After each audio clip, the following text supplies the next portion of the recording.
What's up guys, my name's Petey from Charlie Intel. So Infinite Warfare has been released for a few days now, and we're starting to get to know the game a little more in terms of the maps, the weapons, the mechanics, all that kind of stuff, and getting more of a feel for the game overall. Now on top of that, players are now actively playing it across the world essentially, and many have given feedback and made requests and so on in terms of what they should change and be added to Infinite Warfare to make it a better game and improve the overall experience of playing Infinite Warfare as a Call of Duty title. Now on social media websites such as Twitter and Reddit and so on, Infinity Ward have confirmed some of the things they're currently working on bringing to Infinite Warfare in terms of updates, changes and additions. Now they haven't actually given a timetable as to when these updates will make their way to the game itself, but I'd imagine very soon, so perhaps in the coming days or in the coming weeks at the very most, in terms of when we will see an update on the Infinite Warfare game on the PlayStation 4, Xbox One and PC.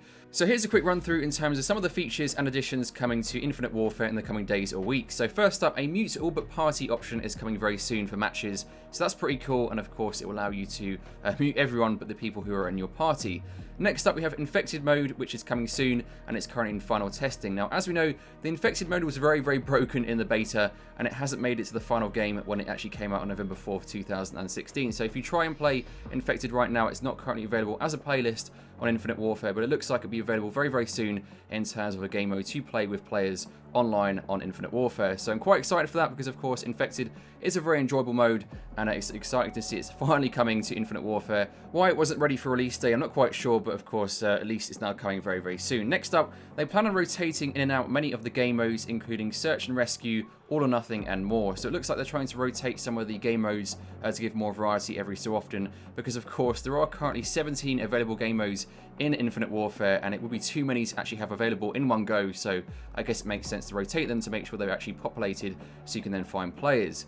Next up, they're going to increase points per kill in free-for-all from 50 to 100, so that's pretty cool. I'm not quite sure why they changed that to 50, but it's now going back to 100, or it's going to be changed to 100 in Infinite Warfare. So next up, Infinity Ward are working on adding leaderboards and combat records to Infinite Warfare. Now I'm kind of confused by this one because leaderboards are quite a standard and basic feature that should be ready on release date of each game. So why this wasn't ready when the game was actually released on November 4th, 2016, I'm not quite sure, but at the very least we're getting it very soon, so that's I guess good.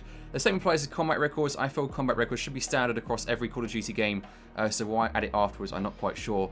So again I'm kind of confused, but again good to see that's being added too. Next up, they're working on fixing the frame rate issues on Xbox One, so I hear there's some quite severe frame rate issues present on the Xbox One version of Infinite Warfare, especially in high action and high kind of activity areas of each match. So that's kind of bad to hear they haven't actually had that fixed ahead of its release, but good to hear they're actually fixing it in the coming days or weeks.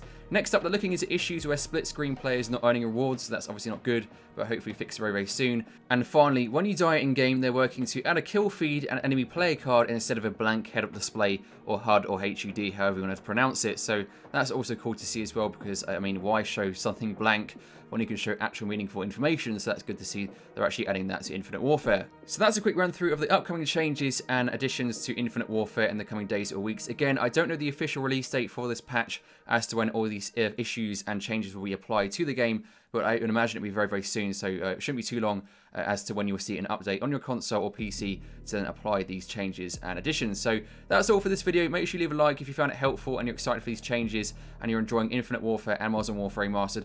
Of course, subscribe for further Charlie Intel content every 1 to 2 days. Thanks for watching guys, and see you next video. Goodbye.